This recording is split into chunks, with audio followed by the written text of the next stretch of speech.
Hey guys, what's going on? John here from What's Spinning Tonight. We're going to be chatting about one of my most anticipated albums of the year, by far, new James Blake album, Assume Form. James Blake, England-based singer. For years he's been blending elements of alternative R&B and soul and blues, as well as these woozy synths and dreary atmospheres, and he has a very long history of having a serious experimental side as well. His self-titled debut years ago caught me off guard with heartbreaking ballads and seriously left-field production, stuff that you just weren't hearing at the time. There were the occasional dubstep beats and post-rave atmospheres, all amongst these unbelievably emotional performances from James, and his voice is just so smooth and so incredible. It ended up being one of my favorite debut albums of the time. But over the years, it kinda got obvious that James was slowly getting away from his more experimental side.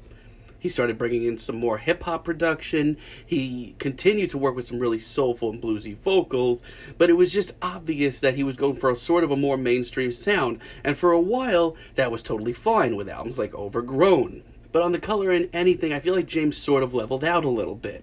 It's not a bad album at all. It has some really great moments, but you're looking at it almost an hour and 20 minutes of material. It was a little bloated at times. But for the first time in 3 years, James is back with some new material, and from the sound of these singles going into this album, I thought James was back on his adventurous side. Let's chat about it.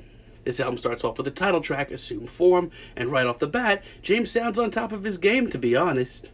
Over the years, James's vocals have only gotten bluesier and warmer, I feel like. Plus, I love the continuation of this theme of digital love and modern romance that James has always sort of played with. It's a really pleasant opener that brings in a lot of the vibes of this album, and most importantly, it brings you up to date with James's sound. If I only had to make one criticism, and it's only one small one, this track doesn't seem to have the same mystery that a lot of James's early work had. Now, from a distance, one thing that's sort of obvious about this album is the immense amount of guest singers that James has brought on. He's worked with RZA and Chance and Justin Vernon in the past, but never have so many faces shown up on a James Blake album. Early on, we get Mile High featuring Travis Scott and Metro Boomin, and honestly, this track is exactly where I want to hear James these days. With the slightly more hip-hop feel, I feel like this one sort of brings in the best of both worlds. We get the classic, sort of mysterious, bluesy, vibey James Blake, but much more modern. This is exactly where I want to hear him right now. Now, James and Travis, we've seen them work together in the past on Astroworld. James had a guest spot on Stop Trying to Be God, and here, it just makes it even more obvious. These two have some serious chemistry together. They play off each other wonderfully. This one is packed with spacey, hazy vibes and some excellent production by Metro Boomin.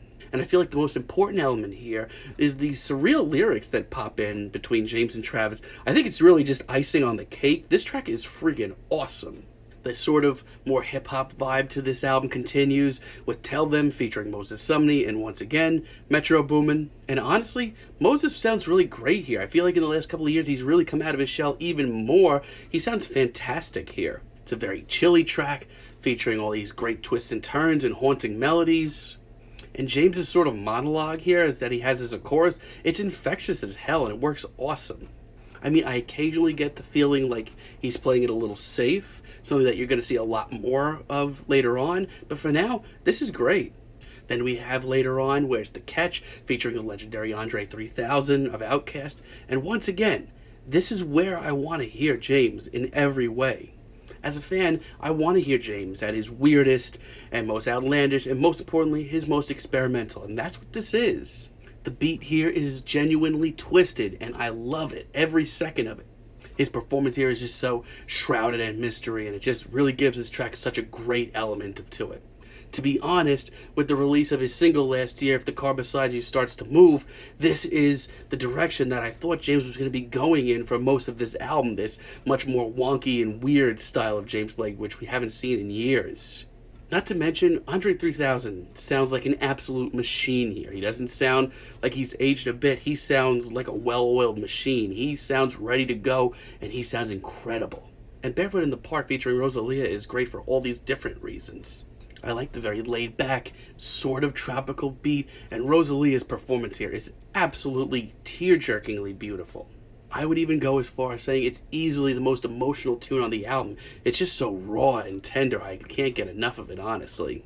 It's not even that flashy here. It's not experimental either.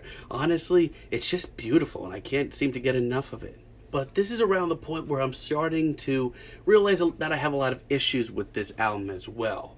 Like, this album really never seems to get going. While there's a lot of great tunes on here, it almost comes off sort of like a compilation. Like, there's some great moments, but then there's moments where James is playing it unbelievably safe. Thankfully, we do have moments like Don't Miss It late in the album, and like this is track 11, but I feel like up until track 11, while there's been great songs, the album has barely even started. But I still don't really have anything bad to say about this track. James's performance here is absolutely stunning and emotional and incredibly personal, especially if you know the story behind this track and the lyrics. But there's just enough of an edge here. There's just the right amount of experimental and glitchy production that gives this just a little bit of an interesting edge to it, and that's just really all I need here. But like I said, we do have a lot of sort of awkward moments on here.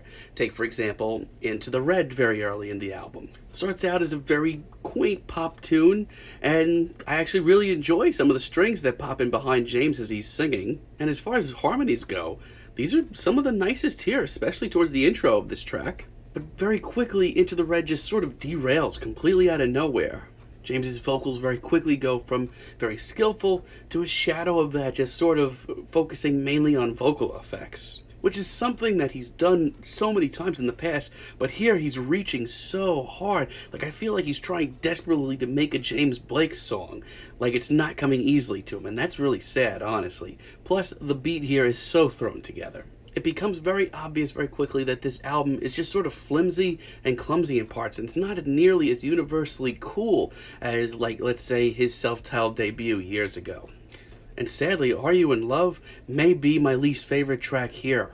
James's vocals, once again, are incredibly lovely, but this instrumental, like, is this really where we are right now? No thank you. This practically ends up coming off like a parody by the end of it. Once again, James is just reaching so hard here.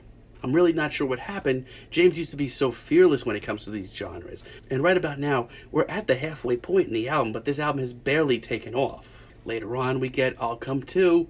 Once again, I love the very dreary, mysterious vibe here. There's almost an even sort of old school, campy, vintage pop feel to this track at times. I even like the very twisted atmosphere here, but once again, I feel like James is just holding back so much that he wants to do so much but just isn't for some reason. And while there's nothing genuinely really wrong with this track, I feel like this is just sort of okay. Where are all the vibes though? Where's all the interesting production, everything that I fell in love with years ago? And with Power On, I just have to ask, why is this so sappy? James has always been this sort of heartbroken figure in alternative R&B. But time after time, interestingly enough, he always comes off so human even though he drenches himself in effects. But I'm not really feeling that here. It's sort of weird, even if I do like the sort of woozy beat going on behind James here once again. I just feel like James isn't being himself at the end of the day listening to this album. And honestly, I have a lot of the same feelings on Can't Believe the Way We Flow. The sweeping melodies are really lovely, the icy beat is fine. But once again, James's performance here, it's very tame, it's very bland. The harmonies are beautiful, the songwriting is fine, but this just doesn't hold a candle to what he's been doing for years. While it was still cutting edge at the time, there was a simplicity to what James was doing back then. This just doesn't come off like that. But thankfully, James really knocks it out of the park here with Lullaby for Insomniac as a finale. Like, this may be the best track of the bunch. It's so haunting, it's so deep. James just sounds so lost here in the best possible way for him right now. There are these woozing synths in the dreary atmosphere, but deep down, it's still a ballad. It's still a beautiful ballad underneath. And most importantly, it's so obvious. This is just so simple for James, and it works great for him. I don't know why he didn't pull this out earlier. For the first time in this entire album, he's not reaching. I can't say enough great things about this as a finale. So, overall, this album is actually really brilliant in parts, and when it's good, it's really exciting to hear James get back to this, especially after I wasn't into his last album as much. But I can't really get over just how safe this album is in parts. Like I said, Some of the more hip-hop collaborations work out great for James, and the production and the beats are usually pretty solid, and James on vocals sounds better than ever. But there's just far too many moments on here that I feel like James is just, reaching a little too hard. But overall, it's not terrible. It's really not that terrible of an album. It's just very okay. It's very safe from James. I'm feeling a very light 7 on this album, but let me know what you think down below. If you like the review, don't forget to subscribe and give us a like. Until next time, John here from What's Spinning. Have a great day, guys.